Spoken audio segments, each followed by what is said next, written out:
Hello everyone. Today I would like to welcome you all for a small group discussion regarding new education policy in Gwalior Public School premises. हमारे पास बहुत सारे parents ऐसे आए जो थोड़े से confusion में हैं कि नई एजुकेशन पॉलिसी क्या है, इसका क्या फ़ायदा होगा, इससे क्यों लॉन्च किया गया है।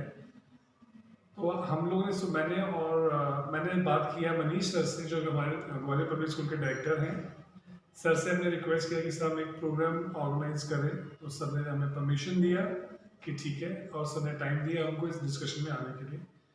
सबसे पहले I would like to welcome Manish sir. Thank you, sir. Thank you. For this group discussion, and I would like to request sir to start this discussion today.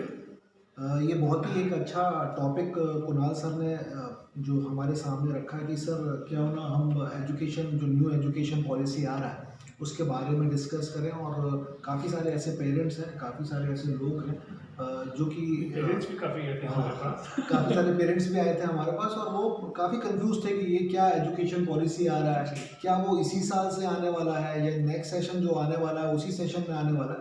तो काफ़ी सारे ऐसे क्वेश्चंस थे, तो हमने सोचा कि क्यों, और कुणाल सर ने सजेस्ट किया कि एक लेट वी स्टार्ट एक ग्रुप डिस्कशन या एक डिस्कशन रखते हैं जो कि हम आपके सामने रख पाएँ।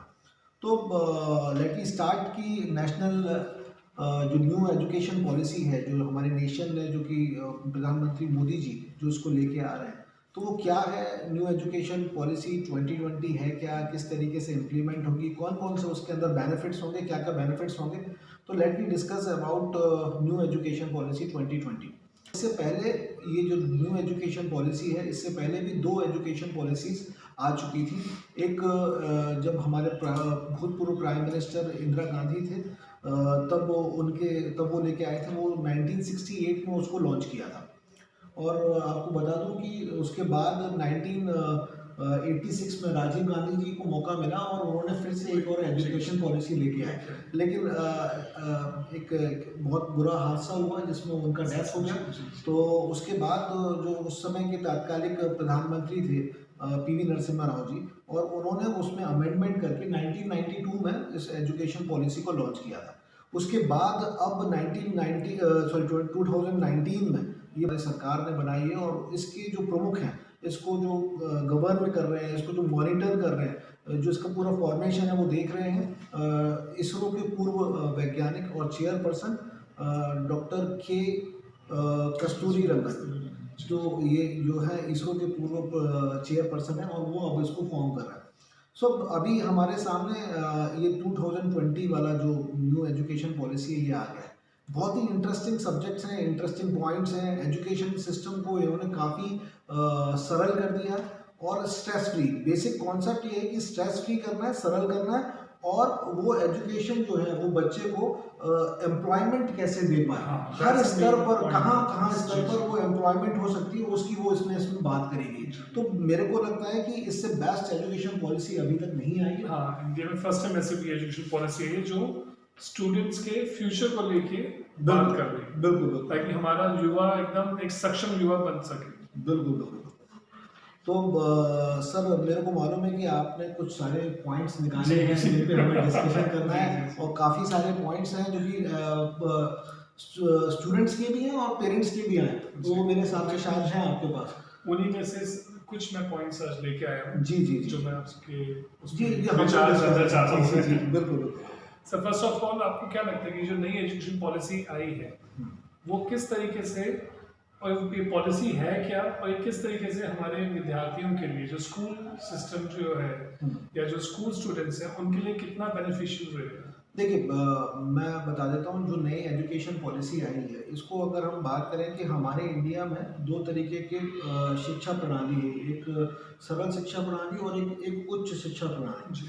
तो सरल शिक्षा प्रणाली जिसकी हम बेसिक एजुकेशन की हम बात करते हैं, तो वो स्टार्ट करते हैं कि हम लोग अभी देख रहे थे कि गवर्नमेंट स्कूल जो है वो कक्षा 1 से लेकर कक्षा 12वीं तक जाते थे, यानी 1st to 12th तक हम बात कर रहे थे। और उसके बाद हायर एजुकेशन शुरू हो जाता है, जैसे कि ग्रेजुएशन हुआ है आपका, पोस्ट ग्रेजुएशन हुआ है, एमफिल्स वगैरह, डॉक्टरेट वगैरह, ये एजुकेशन पॉलिसी स्टार्ट हो जाती थी। तो अभी इन्होंने इस एजुकेशन पॉलिसी में काफ़ी सरलता लेके आए। पहले जो एजुकेशन जो सरल जो मीडियम हमारा जो एजुकेशन पॉलिसी था, स्कूल एजुकेशन जिसे कह सकते हैं, उसमें पहले था 10+2। अभी इन्होंने 10+2 की जगह इस सिस्टम को 5+3+3+4 में कन्वर्ट कर दिया।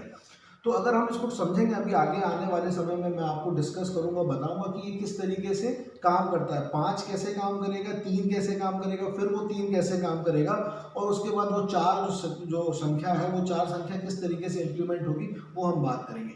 और दूसरी एक और इन्होंने बहुत इंपॉर्टेंट चीज इसके अंदर डाला है कि इसके अंदर प्रोफेशनल स्किल्स कोर्सेज डालती है। जी, वो एक बहुत अच्छा, हाँ, तो हाँ बच्चे में, हाँ बिल्कुल बिल्कुल, बच्चे में वो स्कूल्स में स्किल्स के तहत इसमें डेवलपमेंट आएगा, तो वो चीज़ें डाल दी है। इसके साथ साथ इन्होंने हायर एजुकेशन में आपका एजुकेशन कहीं खराब ना हो, उस जगह पर भी आपकी एजुकेशन की वैल्यू दे रहे हैं। हर लेवल पर पहले एक बहुत कंफ्यूजन था लोगों के बीच में कि हम लोग जो बात करते थे कि बच्चों को भेजो, गांव देहात में बोलते थे कि बच्चों को आना चाहिए, स्कूल्स में आए, तो उनका प्रश्न क्यों आए बच्चा हमारा स्कूल में, क्या फायदा उसका। तो अब सबसे अच्छा क्या सरकार ने कि इसको जो रोजगार से जोड़ दिया, रोजगार के नए इनको आयाम जो दिखेंगे बच्चों को कि आगे वो क्या कर सकते हैं, तो एक वो बहुत अच्छा कदम है सरकार का। बिल्कुल। तो अब जो है एक नई जो बात चल रही है कि ये जो 5+3+3 जो +4 वो सिस्टम जो है वो किस तरीके से काम कर रहा है। तो पहले मैं 5 को आपको समझा देता हूँ कि 5 किस तरीके से काम कर रहा है। 5 में फर्स्ट सेकंड थर्ड जो 3 साल हैं, ये आएंगे आपके नर्सरी, एलकेजी और यूकेजी के लिए। यानी गवर्नमेंट ने भी इसको इन्वॉल्व करा दिया है कि अब जो है वो कक्षा जो स्टार्ट होती थी गवर्नमेंट में, वो वहाँ 1 से स्टार्ट होते थे, लेकिन अब उसको उन्होंने स्टार्ट कर दिया, प्री प्राइमरी से इंट्रोड्यूस कर दिया। अगर दूसरे शब्दों में कहें तो इस घर पे नर्सरी आ गया आपका, एलकेजी आ गया आपका और यूकेजी आ गया। देन उसके बाद फर्स्ट और सेकंड, तो ये 5 साल वाला ये वाला एक उन्होंने गैप रखा है, यानी एक स्लॉट रखा है, सॉरी गैप नहीं, स्लॉट की बात करें। फिर उसके बाद आ गया 3 साल का, तो वहाँ पर हम बात करेंगे थर्ड, फोर्थ और फिफ्थ। वहाँ पे थर्ड, फोर्थ और फिफ्थ आ गया। देन उसके बाद आ गया 3 साल के लिए तो 6th, 7th और 8th, और फिर उसके बाद 9th, 10th, 11th और 12th, ये 4 का सिस्टम आ गया। लेकिन एक समझने वाली बात ये है कि जब हम बात कर रहे हैं 6 की, जब 6th क्लास से बात करें तो ये लोग जो है 6th क्लास से, 6th क्लास में इन्होंने professional course plus skill development course भी इसके अंदर इंट्रोड्यूस करा दिए हैं। और जो 5वीं यानी 5th क्लास से पहले जो था, उसमें इन्होंने मातृभाषा या लोकल लैंग्वेज को ज़्यादा इन्वॉल्व कर रहे हैं। इसका मतलब ये नहीं है कि ये लोकल लैंग्वेज जब अगर उसमें डाल दी है तो हम किसी प्रोफेशनल लैंग्वेज या अदर लैंग्वेजेस को नहीं सीखें। जैसे कि अदर लैंग्वेज की मैं बात कर रहा हूँ इंग्लिश मैं एक्चुअली बात कर रहा हूँ कि इंग्लिश को हम छोड़ेंगे नहीं, ये इंग्लिश को छोड़ना भी नहीं चाहिए, क्योंकि basically it's a global language. आज हमारे इंडिया को कम्पीट करना है, हमारे इंडिया के बंदों को कम्पीट करना है, स्टूडेंट्स को कम्पीट करना है, तो उन्हें ग्लोबल लैंग्वेज आना चाहिए। इसीलिए हम आज इतने हमारे जो देश की जीडीपी है इसलिए ज़्यादा तेज़ी से बढ़ रही है, और इसीलिए हम लोग विश्व स्तर पर छाए। तो ये एक मेन है। लेकिन हमारी जो समझने, क्योंकि काफ़ी सारे बच्चे होते हैं वो शुरू से उस मीडियम में नहीं होते हैं, इंग्लिश मीडियम में नहीं होते हैं, तो उनकी समझ में थोड़ी सी प्रॉब्लम आ जाती है। कई बार ऐसा होता है कि हम इंग्लिश में बात कर रहे होते हैं, सिलेबस इंग्लिश में चल रहा होता है कि, लेकिन बट वो जो बच्चा होता है उसका थोड़ा सा इंग्लिश अच्छा ना होने के कारण से वो उस सब्जेक्ट को, उस कॉन्सेप्ट को नहीं समझ पाता। तो उस कॉन्सेप्ट को नहीं समझ पाता है, तो इसलिए उन्होंने उस कॉन्सेप्ट को समझाने के लिए हिंदी भाषा या उस लोकल लैंग्वेज को इसके अंदर कंपलसरी इन्वॉल्व कराते हैं। ये बहुत अच्छा है कि पहले बच्चों के इतना प्रेशर रहता था, बच्चों के साथ साथ माँ बाप के मतलब प्रेशर था कि नहीं बस पढ़ा दिया, इंग्लिश मीडियम में भेजना, पढ़ा दिया, रटो, याद कर लो, समझ आए चाहे ना आए, क्या फायदा है क्या नहीं, तो वो बर्डन बच्चों का एक खत्म हुआ। अब आ गया बात 9th, 11th और 12th और 10th को जो है उसमें इन्वॉल्व किया हो गया। वो कोर्स 4 साल जो है उसके अंदर इन्होंने फैसिलिटी ये रखी है कि अभी तक हम 10th के बाद 11th और 12th में हम लोग we can choose the subject, either we want to go for maths, either we want to go for commerce, तब वहाँ जाके हम चूज कर सकते थे। लेकिन अभी इस नए सिस्टम में you can choose your subject by 9th। और एक और अच्छी बात इन्होंने कर रखी है कि आप इसके अंदर मैथ्स भी पढ़ सकते हैं, आप इसके अंदर साइंस भी पढ़ सकते हैं। अब अभी ऐसा नहीं होगा कि आप साइंस लिए हैं तो you are not able to read और लर्न कॉमर्स, यहाँ पर आप कॉमर्स भी पढ़ सकते हैं। तो आप इट डिपेंड्स ऑन यू कि either what kind of subject you आप लेना चाहते हो, ठीक है, और उसको एजुकेशन पे आगे ले जाना चाहते हैं। Same cheese happen with me जब मैंने 11th में आके कॉमर्स लिया, मुझे हिस्ट्री से बहुत लगा था। I tried, I requested my teachers, principal से बात किया, मेरे पेरेंट्स से बात की कि क्या ले सकता है, भाई मैं हिस्ट्री में कर सकता हूँ मैं, बट दे रिफ्यूज कि वो इतना स्ट्रिक्ट पैटर्न थे हम लोगों के कि हम चाह के भी नहीं दूसरे उसमें कर सकते। बिल्कुल बिल्कुल बिल्कुल। अब एटलीस्ट इस सिस्टम में है कि बच्चे अपने मनपसंद जो उसके फेवरेट सब्जेक्ट्स हैं, जो उसका फोते है, जिसमें उसकी स्ट्रेंथ है, उसके साथ वो अपना मनपसंद का और भी एक दो सब्जेक्ट्स ले सकता है। बिल्कुल बिल्कुल। अभी जब सर ने बात करा कि मनपसंद सब्जेक्ट जो उसका इंटरेस्ट है वो वाले सब्जेक्ट, तो गवर्नमेंट ने इस एजुकेशन पॉलिसी के अंदर ये भी इन्वॉल्व कर दिया जी। है। अगर बच्चे को लगता है कि I have to make my career in the field of education, apart from education, in the field of arts, in the field of games, in the field of cricket, Music, whatever dance, whatever dancer, director, तो वो यहाँ से ही start कर सकता है। इससे compulsory शायद कर दिए सब बिल्कुल schools के अंदर भी डांस बिल्कुल बिल्कुल बिल्कुल। इसके लिए मैं बताता हूँ कि काफ़ी सारे हर जिला लेवल पर आप लोग शायद कई अच्छे अच्छे सिटीज़ में बाल भवन है। बाल भवन बेसिकली एक ऐसा स्थान है जहाँ पर काफ़ी सारे गेम्स होते हैं, कल्चरल एक्टिविटीज़ होती है, बहुत सारे बच्चे आते हैं। एक्टिविटीज को बहुत बढ़ावा देते तो हैं। अब इस चीज़ को उन्होंने कंपलसरी कर दिया है कि हर डिस्ट्रिक्ट लेवल पर एक बाल भवन होना ज़रूरी है। तो ये जो एजुकेशन सिस्टम है ये कोरिलेट कहीं ना कहीं से आपको करा ही देगा, आपके बच्चे की स्किल्स को डेवलप करके देगा ही देगा। और ये सिस्टम, ये आज से मैं बात कर रहा हूँ, ये हमारे विदेशों में जापान है, जर्मनी है, इस एजुकेशन सिस्टम को वो पहले से ही अडॉप्ट कर चुके हैं। दैट्स वाई कहीं ना कहीं वो थोड़े से हमसे थोड़े काफी आगे काफी थोड़े से बिल्कुल बिल्कुल बिल्कुल। तो ये हमने बात किया कि जो 5, 3, 3 और 4 जो सिस्टम था वो मेरे हिसाब से शायद आपको आ गया होगा समझ में कि वो किस तरीके से काम करेगा। पहले वही फिर मैं बात समझा देता हूँ। नर्सरी, LKG, UKG +1 और 2 ये हो गया 5। फिर उसके बाद आपका 3rd, 4th और 5th ये हो गया दूसरा। यहाँ पर हम बात करेंगे, इसमें जो बेसिक बदलाव है, बेसिक चेंज है, ये है आपकी मातृभाषा और लोकल लैंग्वेज। फिर जब हम बात करते हैं 6th, 7th और 8th, यहाँ से वो स्टार्ट कर दे रहे हैं वोकेशनल कोर्सेज और स्किल्स डेवलपमेंट कोर्सेज इनके अंदर इन्वॉल्व कर दिया। फिर उसके बाद बात कर रहे हैं 4 की, यानी 9th, 10th, 11th और 12th। यहाँ पर यू हैव अ राइट और you have a great option कि आप कौन सा भी सब्जेक्ट स्टार्ट कर सकते हैं, चूज कर सकते हैं। तो ये बेसिक सिस्टम इन्होंने डेवलप किया। अब आ गई बात हमारी कि वो हायर एजुकेशन वो जो है वही मैं पूछने लगा था जी कि स्कूल लेवल पे तो काफी आपने क्लियर कर दिया, बट स्कूल का पढ़ाई करने के बाद जो ग्रेजुएशन लेवल पे जो है, जो कॉलेज लाइफ है, उसका क्या सिस्टम, उससे बहुत कंफ्यूजन मुझे भी खुद को लगे थोड़े से। देखिए क्या है कि काफ़ी सारे ऐसे बच्चे हैं, क्योंकि हमारी जो बहुत बड़ी एक जनसंख्या जो है वो गांव से सपोर्ट करती है, गांव को बिलोंग करती है। तो काफ़ी सारे ऐसे बच्चे हैं जो कि एजुकेशन लॉस हो जाता है, फर्स्ट ईयर किया, सेकंड ईयर किया, किसी कारणवश वो फाइनेंशियल बिल्कुल। तो सरकार ने इस बार बड़ा चेंज कर दिया। उन्होंने कहा है कि आप जिस लेवल तक जाते हैं तो उस लेवल का एजुकेशन आपका काउंट होगा। जैसे कि अभी मान के चलें कि मैं BSc कर रहा हूँ और मैंने फर्स्ट ईयर किया, सेकंड ईयर किया और फिर मैं उसका ड्रॉप आउट हो गया और मैंने नहीं किया, तो मैं अगर मेरी एजुकेशन बताऊंगा तो मैं सिर्फ यही बताऊंगा कि I have completed my 12th, मैंने 12th पास आउट। मेरा बेसिक हायर लेवल जो एजुकेशन है वो 12th में ही है।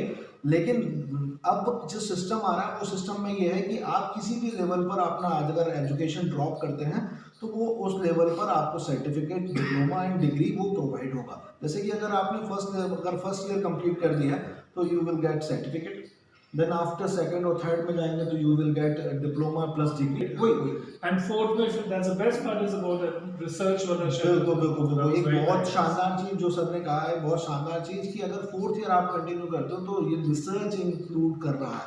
ये रिसर्च इंक्लूड कर रहा है, जैसे कि हमने अभी आपको बताया कि एमफिल इसके अंदर से खत्म कर दिया गया, तो ये वाला पार्ट इसके अंदर डाल दिया। बहुत शानदार पार्ट है और बहुत ही अच्छी बात है कि बंदा एजुकेशन लेने के साथ साथ, थ्योरेटिकल लेने के साथ साथ रिसर्च भी कंप्लीट कर लेगा और वो उस लेवल पर अपनी एजुकेशन को लेके जाएगा, एक हायर लेवल पर एजुकेशन लेके जाएगा। तो उसके साथ साथ अगर बच्चा इंटर्नशिप करना चाहे किसी रिलेटेड फर्म के अंदर तो स्कूल भी उसको अलाउ करेगा। बिल्कुल and that's a beautiful thing कि बच्चे को एक छोटे लेवल पे ही प्रोफेशनलिज्म वाला अपने स्किल्स को और पॉलिश करने का भी उसको बिल्कुल मौका बिल्कुल मिलेगा। बिल्कुल बिल्कुल मैं ये बिल्कुल सही कहा सर ने कि गवर्नमेंट जो पॉलिसी नई आई है उसको थोड़ा सा मैं सर की बात भी बता रहा हूँ। तो उसको उसमें उन्होंने ये कहा है कि 6 ऑनवर्ड लोकल जो उधर पे जो जो इम्यूनिटीज़ प्रोवाइड हो रही हैं उन इम्यूनिटीज़ के साथ ही लोकल तौर पर बंदा इंटर्नशिप ले सकता है। जी जो प्रोफेशनल कोर्सेज हैं या और कोर्सेज हैं वहाँ पर इंटर्नशिप ले सकता है और उसमें एक फ़ायदा ये है कि जब इंटर्नशिप लेता है तो समहाउ समवेयर वो कहीं ना कहीं कुछ अर्न भी करेगा।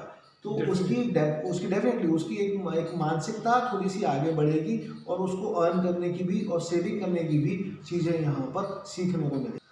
अभी एक और नई जो बात शायद हमसे छूट रही है वो आ गया परफॉर्मेंस जजमेंट और कि दैट वाज वेरी बच्चों का इंपॉर्टेंट, वेरी परफॉर्मेंस इंपॉर्टेंट जी। जजमेंट किस तरीके से किस होगा। भी हाँ तो परफॉर्मेंस जजमेंट को भी इन्होंने 3 स्टेजेस में डिवाइड कर दिया या 3 कैटेगरीज में डिवाइड कर दिया। स्टेजेस नहीं कहेंगे, कैटेगरीज कहेंगे। इसमें एक तो बच्चा जो है जो अपना सेल्फ असेसमेंट जो है वो उसके अंदर इन्वॉल्व करेगा। दूसरा उसके साथ साथ जो उसका फ्रेंड है, जो उसका कलीग है, वो उसके बारे में जज करेगा। और थर्ड जो है वो टीचर भी करेगा। तो इन 3 चीज़ों का कॉम्बिनेशन से बच्चे का जो जजमेंट है या परफॉर्मेंस जजमेंट है वो निकल के आएगा। और मेरे को लगता है डेफिनेटली कई बार क्या होता है कि शायद मैं अपने आप को बहुत अच्छी तरीके से समझता हूँ तो मैं अपने बारे में मैं लिख सकता हूँ, बता सकता हूँ, जज कर सकता हूँ और वो शायद सही हो सकता है जिसके आधार पर आगे आने वाली एजुकेशन जो है और जो मेरे टीचर है वो समझ पाए कि इसके अंदर ये चीज़ डेवलप हो जाएगी और ये चीज़ में आगे ये मास्टर्स कर जाएगा। एक ऐड आता है, उसमें ऐड में भी ये आता है कि सचिन तेंदुलकर को अगर गाना सिखाया जाता तो क्या वो बहुत अच्छा गाने वाला बनता? नहीं। उसके जो भाई थे उसने समझा कि इसके अंदर क्रिकेट खेलने की कैपेबिलिटी है, क्षमता है, अच्छा कर सकता है और उसको उसी लेवल में लेके गया। जी जी। सो तो आज वो हमारे सामने भगवान, क्रिकेट का भगवान कहलाने जी। तो ये चीजें कई बार समझ में आ जाए अगर हमें तो ये इसी चीज के लिए इन्होंने परफॉर्मेंस को 3 स्टेजेस में डिवाइड कर रखा है। तो और एक अंत में मैं एक बात और कहना चाहूँगा क्योंकि इस समय कोरोना का टाइम चल रहा है और ये बहुत ही सही समय था शायद एजुकेशन सिस्टम को चेंज करने के लिए और अपग्रेड करने के लिए। तो ये जो बीच में कहीं भी गैप मिला है उस गैप को हमने हमारी सरकार ने उसको अपने आप में अपग्रेड किया है और उसको मॉडर्नाइज ही किया है।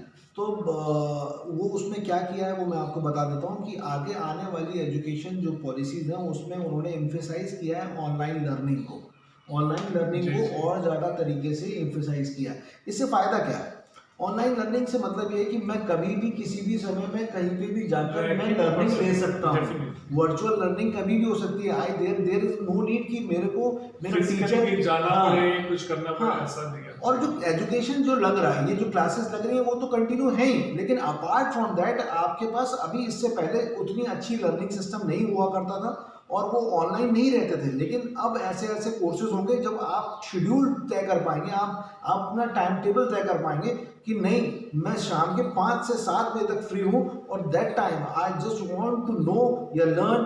आपको एरोनॉटिक्स लर्न करना है सो मैं उस टाइम के पीरियड में आप एरोनॉटिक्स लर्न कर सकते हैं। और मैं आपको बता दूं कि ये बड़ी चीपर भी रहेगी, यानी ये काफ़ी महंगी नहीं रहेगी, बहुत चीपर रहेगी। और ये आपको और इससे रिलेटेड काफ़ी सारे अभी इस समय ऐप भी आ चुके हैं एजुकेशन इंडस्ट्रीज में। काफ़ी सारे कंपनीज आ सकती हैं जैसे Byju's they are doing very well. उन्होंने काफ़ी सारा अच्छा काम किया। उनके पास वर्चुअल इमेजेस बहुत अच्छी हैं, वर्चुअल वीडियोस बहुत अच्छी हैं, एक्सप्लेनेशन बहुत अच्छी हैं। तो आगे आने वाले समय में हम इन चीज़ों पे भी जोर इस पॉलिसीज के तहत दिया और जाए। इस पॉलिसी में एक पॉइंट भी मुझे बहुत अच्छा लगा कि जो क्लास 6 से इन्होंने कंप्यूटर कोडिंग का जो सब्जेक्ट डाल दिया। बिल्कुल That is बिल्कुल very बिल्कुल important. ये बात हमारे आपने इंडिया बहुत जो है important, हाँ थोड़ा सा लैक कर नॉलेज, दिमाग बहुत अच्छा है हमारे पास। और जब बच्चे को उसी लेवल से स्टार्ट कर देंगे तो हमारे बच्चे नए नए apps banana, games banana, they can create, they can do blunders. बिल्कुल बिल्कुल। तो मेरे हिसाब से शायद आपके सारे डाउट्स क्लियर हो गए होंगे। कुणाल सर और किसी बर्थडे पे बात करनी हो? नहीं, अभी तक तो जो मेरे डाउट्स हैं जी, क्लियर किए, जी। Thank you sir. तो बट आई रियली अप्रिशिएट कि अगर पेरेंट्स की कोई भी डाउट्स होते हैं, जी अगर आपके कोई डाउट्स हैं तो please come back to us और you can write on our mail, you can come back through WhatsApp, come back through Facebook. Please अपने क्वेश्चंस लेके आइए ताकि हम आपके जो क्वेरीज हैं आपके क्वेश्चंस हैं उनको के अंदर और क्लैरिटी ला सकें। तो खत्म करने से पहले जी। एक चीज मैं जरूर बोलना चाहूंगा कि जो सरकार ने अभी जो किया है कोडिंग का, जी हम बताना भूल गए अपने स्कूल के बारे में कि जी, हम लोगों जी। ने अपने स्कूल के अंदर रोबोटिक साइंस को भी लॉन्च किया है। This is the first school I think जो अगर ग्लोबल बात करूं तो शायद हम पीछे हैं, लेकिन अगर हम बात करें कि टीकमगढ़ और इस जिले में आसपास। बात करें तो we are the first school जो कि we are launching robotic science also. And हम लोग इसमें काफ़ी जो जो सारी चीज़ें बात कर रहे थे कि प्रोफेशनल स्किल्स की बात कर रहे थे, प्रोफेशनल कोर्सेज की बात कर रहे थे, तो वो बस सारे सब कोर्सेज चीज़ें हमारे हैं। पास हैं। तो हमारे पास भरतनाट्यम है, हमारे पास टीचर हैं जो भरतनाट्यम सिखा सकते हैं, बहुत अच्छा सिखा सकते हैं। और हमारे पास जर्मन और फ्रेंच लैंग्वेजेस भी सिखाते हैं। हमने गर्मियों की छुट्टियों में इसकी क्लास भी ली थी, ऑनलाइन हमने स्टडी दिया था, फ्री ऑफ कॉस्ट दिया था फ्रेंच लैंग्वेज। रोबोटिक्स हमारे यहाँ बच्चों के पास है। इसके अलावा स्पोर्ट्स पे we are concentrating on sports also. we are also first school who is like going to launch lawn tennis court in the बिल्कुल school. बिल्कुल बिल्कुल, Right. Definitely lawn tennis, we are launching lawn tennis, जो कि हमारा पहला ऐसा school होगा जो कि आसपास की 3 डिस्ट्रिक्ट्स की बात कर लूँ तो वहाँ पर भी ऐसा कोई स्कूल नहीं है जो कि लॉन टेनिस दे रहा हो। सो मैं तो ये चाहूँगा कि आप अपने बच्चे को जरूर लेके आएँ और यहाँ पर एक बार Visit our amenities school देखें। once, we'll see. और डेफिनेटली, और ICSE बेस्ड स्कूल है, तो हम अभी से, जो कि ये पॉलिसी अभी आने वाले 2025 तक लॉन्च होगी, लेकिन हम अभी से ही आपके बच्चों को तैयार कर रहे हैं। तो मेरे हिसाब से कुणाल सर, हम अनुरोध करेंगे लोगों से कि वो आए Please, हमारे definitely, you're स्कूल always में। welcome. Always welcome. जी। और किसी भी प्रकार की क्वेरी हो तो प्लीज़ ग्वालियर पब्लिक स्कूल आएँ, और पर्सनली भी हम आपकी समस्याओं का समाधान करेंगे, एजुकेशन से रिलेटेड हो, और आपका स्वागत है। और खत्म करने से पहले I really want to thank you, sir. Thank you, इतना thank you. टाइम आपने दिया डिस्कशन के लिए। Thank you Kunal sir, thank you Kunal sir. And it's I'm a sure good, it will be very beneficial for everyone. हर किसी के लिए Really. बहुत beneficial रहेगा। Really it's a good initiative आपने लिया, और ये बहुत ही सही कॉन्सेप्ट था ये जो आप लेके आए। आगे होप करता हूँ कि आप ऐसे और भी टॉपिक्स को जरूर, लेके आएंगे जो कि पेरेंट्स के लिए काफ़ी बेनिफिशियल है। We are always there for the parents and the students.